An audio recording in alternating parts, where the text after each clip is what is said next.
एक बहुत ही बेसिक चीज की जरूरत होगी जिसको मैं पहले ही बता देता हूं कि a square plus b square का होल स्क्वायर अगर हम देखें तो ये क्या आएगा, ए की पावर 4 प्लस बी की power 4 plus 2 a square two b square. अगर मैं इस टर्म की वैल्यू निकालूं तो ए की पावर 4 प्लस बी की पावर 4 इक्वल टू क्या हो जाएगा, ए स्क्वायर प्लस बी स्क्वायर की whole power 2 minus 2 a square into B square. ये एक बहुत ही इंपॉर्टेंट रिजल्ट है, इसको आप चाहें तो याद भी रख सकते हैं। चलिए अब क्वेश्चन को सॉल्व करते हैं, प्रूव करते हैं। लेफ्ट हैंड साइड में देखेंगे आप tan और cot का टर्म है, राइट हैंड साइड में sin और cosec sec का टर्म है। तो सबसे पहले tan को और cot को sin और cos के फॉर्म में चेंज कर लेते हैं।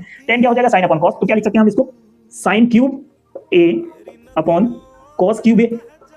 1 प्लस tan स्क्वायर a क्या होता है, sec square a, plus cot क्या होता है, cos अपॉन sin, तो इसको हम क्या लिख लेंगे, cos cube a upon sin cube a।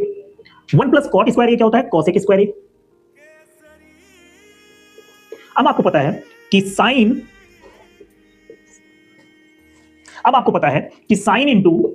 Sign a into cosec a क्या होता है, 1 होता है। सेम कॉसेक ए कॉस, अब आपको पता है कि sine a into cosec a 1 होता है। ऐसे ही सेक ए इंटू कॉस ए भी 1 होता है। तो यहां से कॉस स्क्वायर ए इंटू सेक स्क्वायर ए क्या हो जाएगा, 1 हो जाएगा और बचेगा क्या, कॉस ए। तो हम क्या लिख सकते हैं, साइन क्यूब ए नीचे हो गया कॉस ए, प्लस यहां पर क्या हो जाएगा, कॉस क्यूब ए और नीचे साइन ए। अब आप एलसीएम लेंगे तो नीचे बन जाएगा sign a into cos A, ऊपर क्या बन जाएगा, साइन की पावर 4a प्लस कॉस की पावर 4a।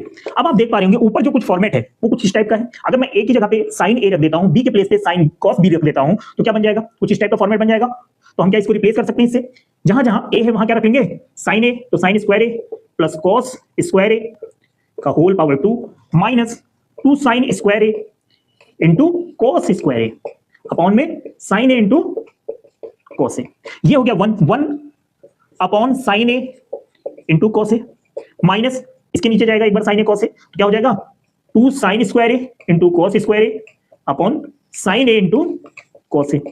एक साइन a एक कॉस a कैंसिल हो जाएगा। ये 1 upon sine a 1 upon cos a क्या बन जाएगा, cos a into sec a minus 2 sine a into cos a। आप देख पा रहे होंगे कि ये राइट हैंड साइड का टर्म बन गया और यहां पर ये क्वेश्चन प्रूव हो गया।